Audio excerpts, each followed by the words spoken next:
Amables oyentes de su programa Por un Mundo Diferente, que transmitimos todos los sábados. Hoy es sábado 26 de diciembre.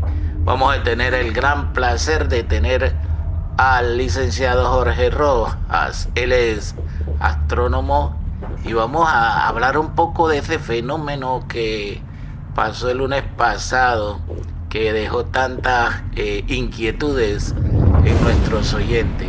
Primero, licenciado Rojas, para conocimiento de los oyentes, ¿qué es la astronomía? A ver. La astronomía es la ciencia que estudia todo lo relacionado a los cuerpos celestes que se encuentran en el espacio exterior, todo lo que está fuera de la Tierra. Tiene que ver con el estudio del Sol, el estudio de los planetas del sistema solar, las lunas que rodean a esos planetas. Tiene que ver con el estudio de las estrellas como tales, y eso incluye al Sol también, que es una estrella.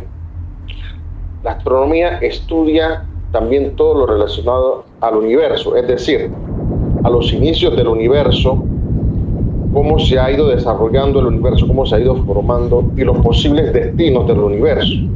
Ya eso forma parte de la cosmología, que es el estudio del universo como tal. Entonces la astronomía es aquella ciencia que, por cierto, es una de las más antiguas, que estudia todo lo relacionado a los cuerpos que nosotros vemos en el firmamento todas las noches. Y eso también involucra el estudio del Sol, el estudio de la misma Tierra, que parte de la astronomía también, parte del estudio de la astronomía, y obviamente la Luna, que es nuestro satélite natural. Entonces, la astronomía abarca un sinfín de ciencias de apoyo, porque no es solamente la astronomía como ciencia solamente. Hay, por ejemplo, otras ciencias como la física, que es una ciencia de apoyo muy importante para la astronomía. Tenemos la astronáutica, que es el estudio de los medios de propulsión que usa el ser humano para ir al espacio. Tiene que ver eso también mucho. La óptica, que a su vez es una rama de la física, que es el estudio de la luz y todo lo que eso conlleva. Hay muchas otras ciencias de apoyo, como por ejemplo la meteorología, que si bien es cierto es una ciencia de la Tierra, también es un punto de apoyo para los astrónomos, sobre todo los observatorios profesionales que hay en el mundo entero. Tienen una estación meteorológica para estudiar las condiciones del clima que rodean a esos observatorios profesionales, ya que dependiendo de las condiciones de la atmósfera, de las condiciones climáticas, asimismo se tomará la decisión de hacer una observación nocturna o no. Y eso pasa sobre todo en Chile, en Hawái, en Islas Canarias, en otras partes del mundo donde hay observatorios profesionales, siempre tienen una estación meteorológica. Hay muchas otras ciencias. Tenemos la geología. La geología también eso es otra, que a pesar que es una ciencia de la Tierra, también es importante para estudiar los planetas rocosos del sistema solar, como por ejemplo tenemos el caso de Marte, tenemos el caso de Venus. Son planetas rocosos, pero la geología es usada como una ciencia de apoyo, ya que muchos de los compuestos y elementos químicos que se encuentran en esos planetas también se encuentran en la Tierra. O sea, hay un sinfín de ciencias de apoyo que sostienen y que apoyan a la astronomía como tal. O sea, ese sería largo de enumerar, pero por lo menos esas son algunas de estas ciencias de apoyo que he mencionado. Licenciado, hablemos un poco del fenómeno que se dio el lunes pasado y que se relaciona mucho con aquel pasaje bíblico de la estrella de Belén, y que hace 800 años atrás no se observaba en el firmamento.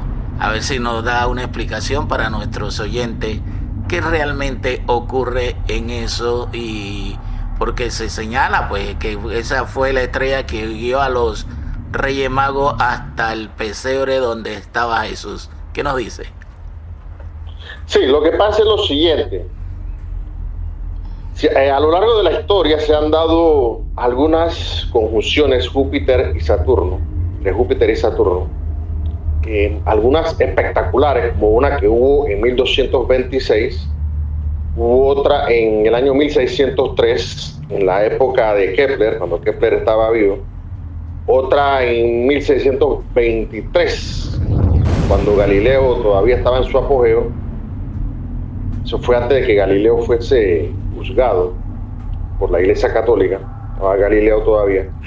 Entonces, en el año de 1623, concretamente el 16 de diciembre, si no me equivoco con la fecha, Johann Kepler, al ver una conjunción Júpiter-Saturno, y al ser Johann Kepler un pastor luterano, o sea, de la iglesia luterana en Alemania, o sea, ser un pastor protestante, y por ser cristiano, él comenzó a elaborar una hipótesis basada en otros investigadores de la antigüedad, en donde él sostenía que el relato que se registra en el Evangelio de Mateo, en el Antiguo Testamento, en el capítulo 2 concretamente, capítulo 2 de Mateo, en donde se relata la llegada de los Magoi, provenientes de Oriente, en donde ellos afirmaban haber visto una estrella en Oriente, la cual les indicaría el camino a seguir hasta Israel.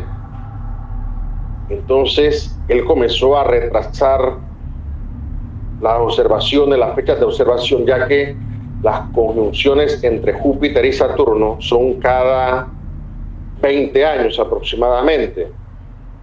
O sea que las fechas que se han mencionado no son las únicas, hay muchas. Por ejemplo, en el futuro habrán 3 observaciones más, en el año 2040, 2060 y 2080. La de 2080 se prevé que también sea tan espectacular como la que hubo el lunes. Entonces, desde cierto tiempo para acá, está la creencia de que lo que observaron los famosos Magoi, popularmente conocidos como los Reyes Magos, era la estrella de Belén, o que la estrella de Belén era una conjunción Júpiter-Saturno, pero no hay pruebas que determinen eso. No hay una prueba contundente, ya que el mismo relato de Mateo dice más adelante que después que ellos se encontraron con Herodes y se dirigieron a Belén, dice que la estrella se detuvo y les indicó y les enseñó el lugar donde estaba el niño. O sea, eso astronómicamente eso es imposible, porque las estrellas ciertamente tienen un movimiento, pero eso desde la Tierra no lo podemos apreciar. Lo que nosotros vemos en las noches es realmente el movimiento de rotación de la Tierra. O sea, humanamente y astronómicamente es imposible que una estrella haya hecho semejante cosa. Hay otras hipótesis más, la del cometa Halley, que ya es conocido desde la antigüedad por los astrónomos chinos, pasó por la Tierra en el año 11 a.C. O sea que las 2 observaciones más cercanas de Halley fueron en el año 86 a.C. y en el año 11 a.C. Así que no pudo ser el cometa de Halley. Se estipula más o menos, o se calcula que Jesús pudo haber nacido entre el año 7 y el año 6 a.C. Otros dan como fecha el año 2 a.C. Cuando Jesús nace, Herodes el Grande, que era parte de una enorme familia, que todos se llamaban Herodes, pero este fue Herodes el Grande, el principal, todavía estaba vivo. Entonces, se calcula que Jesús para el año 7 o el año 6 ya había nacido. Entonces, para esas fechas, no se pudo haber visto el cometa de Halley. No hay una observación de nova o de supernova, que son estrellas que explotan. Tampoco hubo observación de supernova. Tampoco pudieron ser meteoros o lluvias de meteoros, porque los meteoros duran unos pocos segundos nada más en la atmósfera terrestre antes de caer a tierra, o si no se disipan en el aire. Entonces no pudo ser tampoco una conjunción Júpiter-Saturno, porque no hay registros de para esa época de que haya sido tal cosa. Entonces hay 2 hipótesis que son las que más suenan. O bien, o el relato de Mateo fue una historia que inventaron o un mito, o está la otra versión, que es la más esotérica y que a muchos les pone los pelos de punta, porque yo sé que aquí en Panamá hay mucha gente incrédula y escéptica, de que bien pudo ser lo que por ahí llaman en el mundo de la ufología un objeto volador no identificado, un ovni, platillo volante, lo que sea. Esas son las dos hipótesis que más suenan, ya que astronómicamente las estrellas no se desplazan tal como lo relata el Evangelio 2 de Mateo, el capítulo 2 de Mateo. Entonces eso fue una hipótesis de Kepler. Kepler vivió hace 400 años, o sea que estamos hablando de que por lo menos hace unos 400, 500 años, e incluso antes, ya existía esta idea de que la estrella de Belén era realmente una conjunción Júpiter-Saturno, pero no hay pruebas. Pero eso ha quedado en la imaginación popular, eso ha quedado en el imaginario popular, la creencia de que la conjunción Júpiter-Saturno es la estrella de Belén, y no es así. Tenemos que tener presente que el planeta Júpiter tiene un periodo de traslación alrededor del Sol de unos 11 años. Saturno tiene un periodo de traslación de entre 28 y 29 años. Entonces, ¿qué pasa?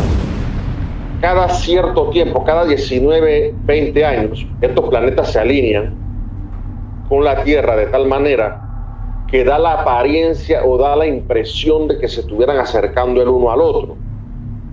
Pero eso es totalmente falso. Simplemente ellos están separados por una distancia de entre 700 y 800 millones de kilómetros. Pero desde el punto de vista del observador terrestre, se ve como si estuvieran pegaditos el uno del otro, pero realmente están súper lejanos. Porque el planeta Júpiter está a una distancia promedio de 700 millones de kilómetros del Sol. Y el planeta Saturno está como entre 1.300 a 1.400 millones de kilómetros del Sol. O sea que están súper lejos el uno del otro. Pero desde el punto de vista de los observadores terrestres, da la impresión que estuvieran cerca. Entonces a ese fenómeno natural se le llama conjunción. Conjunción, se dice que dos o más cuerpos celestes están en conjunción planetaria porque ocupan una pequeña porción en el cielo y ese fenómeno es visto desde un tercer cuerpo celeste, en este caso la Tierra. Pero realmente no es algo sobrenatural, es simplemente una cuestión de perspectiva, ya que Júpiter, por estar más cerca a nosotros que Saturno, se ve más brillante, se ve más grande y obviamente es el astro predominante. Y Saturno es un poco más pequeño y está más lejano, obviamente se va a ver más pequeño. Siempre va a ser así. Licenciado, sí, dígame. ¿Y con otros planetas no hay esa conjunción? Por ejemplo, Mercurio sí, hay conjunción Mercurio-Venus, hay conjunción Marte-Júpiter, por ejemplo, hay conjunción Luna-Júpiter, Luna-Saturno, Luna-Marte, Luna-Venus. O sea, hay conjunciones, sí, definitivamente, entre otros cuerpos celestes, ¿no? Eso pasa, pero cada cierto tiempo. En el caso específico de Júpiter y Saturno es cada 20 años. Cuando las órbitas de ellos se cruzan y se alinean ambos cuerpos celestes con la Tierra y son observados desde la Tierra, entonces a eso se le llama conjunción planetaria, en este caso Júpiter y Saturno. ¿Y puede haber una conjunción de 3 planetas? No sé, sí, correcto, se ha dado. Se ha dado, creo que fue este mismo año, hubo conjunción Marte-Júpiter-Saturno, empezando el año. O sea, no estaban tan pegados, no se veían tan pegados, pero sí estaban en una porción bastante reducida en el cielo. Entonces sí había conjunción, más la luna. O sea, que también estaba la luna involucrada. O sea, ven a ver, o sea, conjunción significa cuando 2 o más cuerpos celestes ocupan una porción muy pequeña en el cielo o muy reducida, y esa visión es observada de la Tierra. Pero eso no es más que un juego de perspectiva, es un juego, es una ilusión óptica, es cuestión de perspectiva nada más, de ubicación, que da esa apariencia, ¿no? Como si estuvieran cerca el uno del otro, cuando en realidad no es así, tan lejano uno de los otros. En algún momento Plutón, que es el más lejano de todos, ha participado en estas conjunciones? Sí se han dado conjunciones entre Plutón y otros cuerpos celestes, también Urano y Neptuno también se han dado ciertas conjunciones, pero tiene que recordar que el caso de Plutón, a partir del 2006, fue cambiado de categoría, ya que me está preguntando, porque el planeta más lejano del sistema solar en este momento es Neptuno. Plutón fue cambiado de categoría en el año 2006 en una reunión que se hizo en la República Checa, que ahora se le conoce como Chequia, o República Checa, la antigua Checoslovaquia, por parte de la Unión Astronómica Internacional, y se tomó la decisión de que Plutón debía ser cambiado de categoría a una categoría inferior llamada planetas enanos, porque Plutón no reúne las características para ser considerado un planeta clásico como los otros 8 planetas del sistema solar. Eso nada más para aclararle, porque usted me dijo pues que Plutón es el más lejano. Plutón fue el más lejano, sí, hasta el 2006. Fue cambiado de categoría. Pero más allá de Plutón, creo que se descubrió últimamente. Sí, están los llamados objetos transneptunianos, los Transneptunian Objects, que forman parte de lo que se conoce en astronomía como el cinturón de Kuiper. El cinturón de Kuiper o de Kuiper. Exactamente. ¿Qué sucede con ese cinturón? Bien, realmente son cuerpos, algunos son del tamaño de Plutón, otros son más pequeños. Es una zona de pequeños cuerpos celestes que no son muy grandes, que digamos, y que vendrían siendo como un segundo cinturón de asteroides, como el que está entre Marte y Júpiter, pero mucho más alejado de la órbita de Neptuno. Y entonces a esos objetos se llaman Transneptunian Objects, o en español objetos transneptunianos. Ahí está Plutón y su luna Caronte, ahí está Quaoar, Huamea, Sedna, Makemake y un montón de pequeños cuerpos enanos, pequeños cuerpos celestes bastante fríos, por cierto, donde la luz del sol prácticamente no llega mucho. Entonces a esa cantidad de objetos fríos y lejanos se les llama objetos transneptunianos, porque están más allá de la órbita de Neptuno. Y Plutón, que es el primero de esa categoría, pues, que fue reclasificado en el año 2006. Hay una cosa que escuchaba yo en estos días, el viaje que hizo una nave china a la Luna y regresó con materiales de la Luna, ya sea materiales rocosos, etcétera. E igualmente también se habló de Marte en otra nave, pero no china. Pero la nave esta que mandaron a Marte ha comprobado que existe mucha posibilidad que exista agua en Marte y hay una atmósfera muy similar a la Tierra. ¿Qué nos puede decir a eso? Bueno, alrededor del mes de julio se enviaron 3 misiones a Marte. Una de un país islámico, creo que fue Emiratos Árabes Unidos, sí, en un cohete japonés, si no estoy errado. Hay una misión china, efectivamente, a Marte, y la de la NASA. La NASA fue la última en enviar una nave espacial allá. Pero esos son sondas robotizadas. Van a estudiar, en el caso de Marte, creo que van a enviar un rover para estudiar el suelo marciano. Y sí, ya eso, lo del agua marciana, ya eso se anunció hace como 2 años. Se anunció de que en Marte sí hay agua. De repente no tan abundante como la que hay en la Tierra, pero sí se ha encontrado agua. Y pues como se piensa, como se ha teorizado, como se ha podido observar de cómo surgió la vida de la Tierra por medio del agua, ya que las primeras formas de vida surgieron en el agua y después pasaron a la Tierra, se piensa que donde hay agua hay vida. Pues, estamos hablando de seres microscópicos, no tienen que ser formas de vida complejas como la nuestra, ¿no? Como los humanos. Pueden ser formas de vida simples, bacterias, qué sé yo, organismos unicelulares como algas verdeazules, ese tipo de cosas así, ¿no? Es que la teoría de Darwin comienza por ahí. Sí, claro, sí, la teoría darwiniana, sí, correcto, pero con respecto a la Luna, usted se está refiriendo a la misión Chang'e 5. Sí. La Chang'e 5.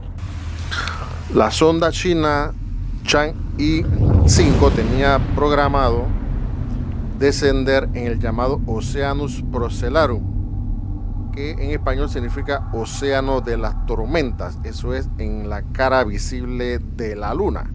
Y trajo muestras a la Tierra, ciertamente. Ya esa muestra descendió hace pocos días atrás en el área de Mongolia Interior, que es una provincia de China que colinda con la Mongolia propiamente dicha. Es allí donde descienden las naves espaciales chinas, ya en medio de un campo de nieve, porque ya en China está nevando fuerte en estos momentos por ser invierno, y ya la sonda descendió, ya trajo las muestras. Entonces, que lo más probable es que se trate de roca volcánica, porque sobre todo basalto, que hay mucho basalto en la Luna, se van a tratar de determinar cómo se originó la Luna, cuáles fueron los orígenes de la Luna, ya que hay muchas hipótesis ahí sobre el origen de la Luna. Entonces ellos van a estudiar eso a fin de determinar cuál es la composición física y química de la Luna y cuál pudo ser su posible origen, que esa es una de las hipótesis que más se trata en astronomía. ¿Cómo surgió la Luna? ¿De dónde viene? Si es que viene de otra parte o se formó de la Tierra mediante el choque de un gran asteroide. O sea, hay muchas hipótesis, pero todavía no hay ninguna dominante. Pero la más aceptada es que la Luna se formó a partir del choque con la Tierra de un enorme asteroide y que de esos restos que surgieron de esa explosión se formó la Luna. Oiga, le vamos a quitar el romance a los novios. Bueno, es que la Luna siempre ha inspirado el romanticismo de tiempos antiguos, de tiempos inmemoriales. Pero usted sabe, estimado profesor Moreno, que la ciencia no cree en temas románticos. La ciencia no es muy romanticista, que digamos, y ellos van a buscar la verdad pues de una manera quizá no tan poética, ¿no? Pero bueno. Licenciado, escuchaba en esta semana una cuestión que va a ocurrir en el Senado de los Estados Unidos y en el Pentágono. Ya está funcionando una cierta sección que se van a dedicar de lleno a, no le han puesto unidad OVNI, ¿no? Sino que objetos no identificables, algo así, para seguir las investigaciones de los ovnis. Yo siempre he dicho, ¿por qué nosotros seríamos los únicos seres en el universo? Podríamos haber otro tipo de vida, ¿no? Entonces, como que ya el Pentágono va a coger esto en serio y hay un departamento inclusive dedicado a esto. ¿Usted qué nos puede decir? Bueno, ese departamento ya existe dentro de la NASA, la agencia o la Administración Nacional para la Astronáutica y el Espacio, la NASA. Existe un departamento de astrobiología. No debemos confundir astrobiología o exobiología con la ufología, son dos cosas muy diferentes. Ahora, la exobiología o astrobiología también es considerada una pseudociencia por la ciencia convencional, porque todavía no se ha descubierto vida en otras partes del universo. Por eso que la exobiología es considerada como una pseudociencia o algo muy especulativo. Sin embargo, eso no impide que existan astrobiólogos o exobiólogos que estudien las condiciones ambientales propicias para que la vida haya podido surgir en otros cuerpos del sistema solar e incluso más allá de este sistema. Entonces, de ahí a hablar de ovnis o de hombrecillos verdes, o sea, un camino pues bastante largo. Sin embargo, el Pentágono de Estados Unidos el año pasado aceptó la existencia de los ovnis. Estamos hablando del Pentágono. Sin embargo, la NASA es una institución pública, es una institución gubernamental que también eso tenía por el Pentágono, ya que muchas misiones de la NASA al espacio han sido llevadas a cabo por militares. Entonces, para mí no es sorprendente esa noticia, puesto que el Pentágono ya ha declarado que sí acepta la existencia de los ovnis, como también han aceptado la existencia de la famosa Área 51 en Nevada, que el gobierno de Estados Unidos ha ocultado durante décadas la existencia de ese sitio, pero en Google Earth usted puede encontrar el sitio. Eso está a unos 170 kilómetros al norte de Las Vegas, Nevada. La famosa base secreta que tienen allí, pero bueno, no tan secreta porque ya hay imágenes satelitales, ¿no?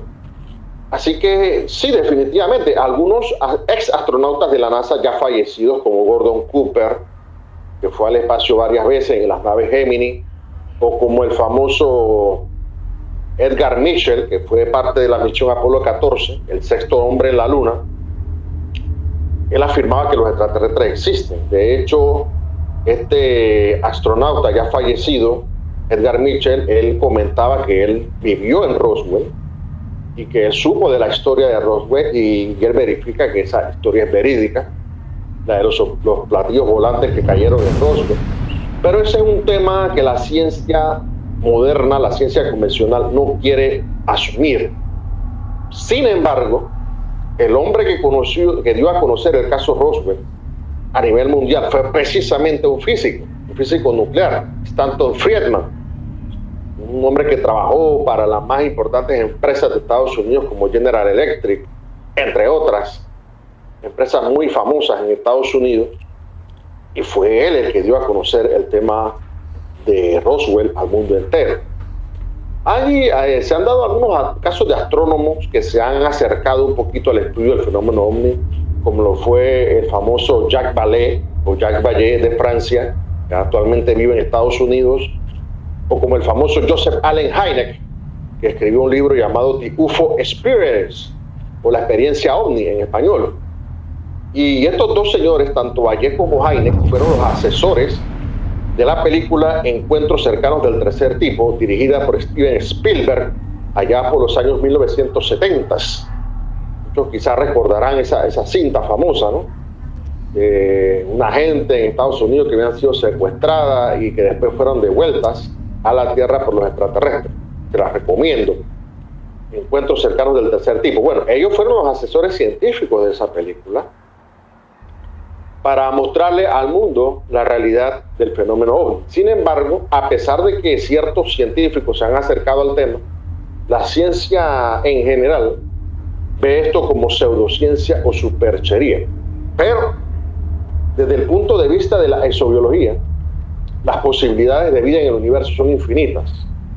Tan solo en esta galaxia, la Vía Láctea, donde residen los humanos, se calcula, se estima que pueden haber entre 100.000 a 400.000 millones de soles o estrellas, de las cuales este sol que nos calienta todas las mañanas es una de ellas, una de las tantas millones de estrellas que hay nada más en una galaxia. Y se estima que pueden haber unas 100.000 millones de galaxias en este universo. Un universo. Porque ahora ya se está hablando inclusive de múltiples universos o multiversos. Se habla de que pueden haber miles de millones de universos en todo el cosmos. Así que las posibilidades de encontrar vida son infinitas, inimaginables. Como decía el gran escritor de ciencia ficción, Arthur Clarke, decía que si el universo, si somos los únicos seres del universo, tremendo desperdicio de espacio. Y también decía, hay dos posibilidades, o estamos solos o no estamos solos en el universo. Ambas posibilidades son terroríficas, decía el gran Arthur Clarke. Bueno, licenciado, siempre se ha hablado de la base del Triángulo de la Bermuda. En estos días salió otro lugar que podría sospecharse, que se habla de que son bases ocultas de los seres extraterrestres, ¿no? Y usted sabe que se ha hablado mucho, sobre todo el Triángulo de la Bermuda, que donde han desaparecido barcos, etcétera, etcétera. ¿Qué nos puede decir en eso? Porque, digo, Mire, que el desarrollo de la ciencia, sobre todo la ciencia espacial, que ha traído una contribución enorme. Estos viajes internacionales, espaciales, ha ayudado enormemente al progreso de la humanidad. Si no, no estuviéramos hablando hoy día de telemedicina, ni las comunicaciones, cómo ha ayudado al mundo. Nos ha traído un tremendo desarrollo. Y ahora mismo se plantea, y hace rato, la existencia de otros seres, y que somos nosotros vigilados por esos mismos seres, y por eso se habla de estas bases que son, se atribuyen que son de los extraterrestres. ¿Qué nos dice usted? Bien, en la década de los años 1950 hubo un investigador francés llamado Aimé Michel. Él escribió un libro titulado El misterio de los platillos volantes y el misterio de las líneas rectas. En Francia a los ovnis le llaman MOX, misteriosos objetos celestes. En Estados Unidos le llaman UFO, Unidentified Flying Object, objeto volador no identificado. Él sostenía que los ovnis se mueven por ciertas líneas rectas que hay en el planeta Tierra, ciertas líneas de energía. Y muchas de estas líneas de energía se encuentran donde hay fallas tectónicas, donde hay fallas geológicas, donde ocurren muchos terremotos, en lugares donde hay erupciones volcánicas, lugares donde tiembla mucho. Y eso explica por qué lugares como Chile, Estados Unidos, la costa oeste de Estados Unidos, en la misma China y otras partes, hay muchas observaciones de ovnis, y también en los montes Himalayas, donde hay muchos movimientos de placas tectónicas.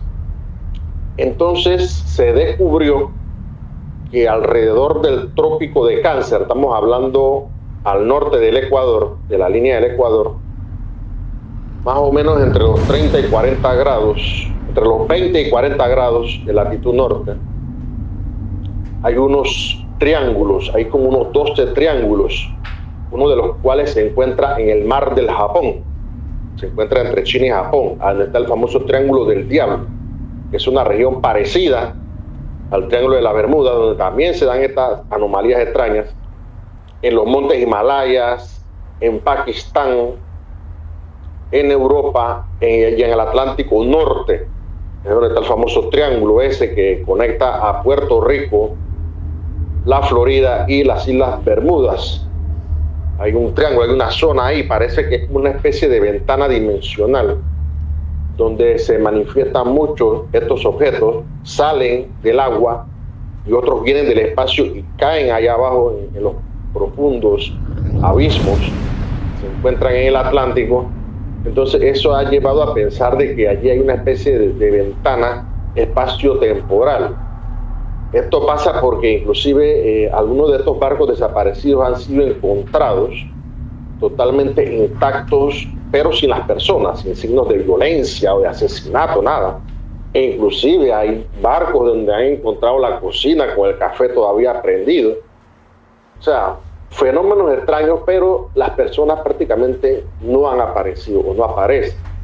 Se cree que fueron abducidas o llevadas a otras dimensiones, a otros planos dimensionales. Esa es la hipótesis más aceptada acerca de lo que pasa en las Bermudas, en las Islas Bermudas. En la zona de México, en la zona del Silencio en Durango, México, hay otra zona también que es parecida a la del Triángulo de la Bermuda, donde también ocurren estos fenómenos. Entonces son varios lugares en la Tierra, no solamente el Triángulo de la Bermuda. Ya las zonas estas que le mencioné anteriormente también ocurren estos fenómenos. O sea, significa que en la Tierra hay portales que te llevan a otras dimensiones, que te pueden llevar a otras partes, o que esos seres de esos otros mundos o esas otras dimensiones pueden pasar a este plano físico. Eso es lo que se teoriza acerca de esto. Sí, esto también se habla de que hay bases submarinas en distintas partes del mundo, no solamente en el área del Triángulo de las Bermudas. En la isla Friendship, en Chile, por ejemplo, un lugar famoso donde se han visto en la isla de Tenerife, estos seres altos blancos, En el área 51 también se les ha visto. En el monte Shasta, en California, también se han visto a estos seres. Y en muchas otras partes del mundo ven estos seres que aparentemente tienen algún tipo de acuerdo con ciertos gobiernos. No sabemos de qué tipo de acuerdos, pero algunos militares retirados de Estados Unidos informan de que hay varias especies provenientes de otras partes del universo que están manteniendo acuerdos con los gobiernos, específicamente Estados Unidos, Rusia y otras potencias mundiales. Bueno, ahí hay un campo bien amplio como para especular, hablar y escribir. Por eso que vienen tantas novelas y composiciones sobre ese tipo de tema. ¿Qué tenemos para el próximo año sobre fenómenos naturales, como cuando la luna se interpone entre el sol y la tierra, etcétera, etcétera?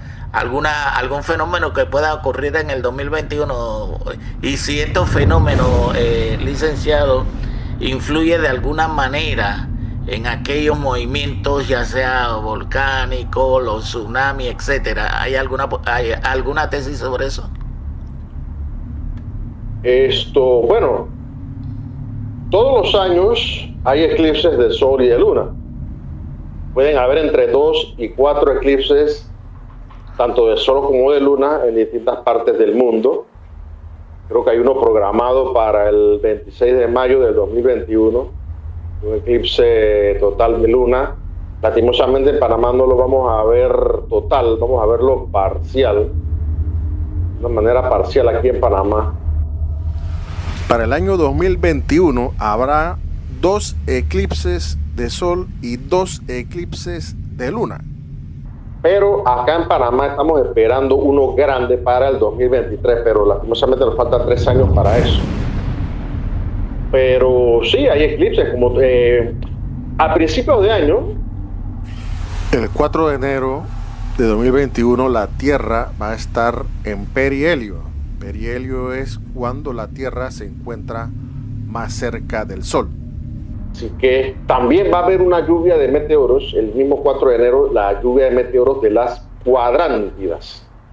Esa es una lluvia que siempre se da en inicio de año, para Año Nuevo, la época de Año Nuevo.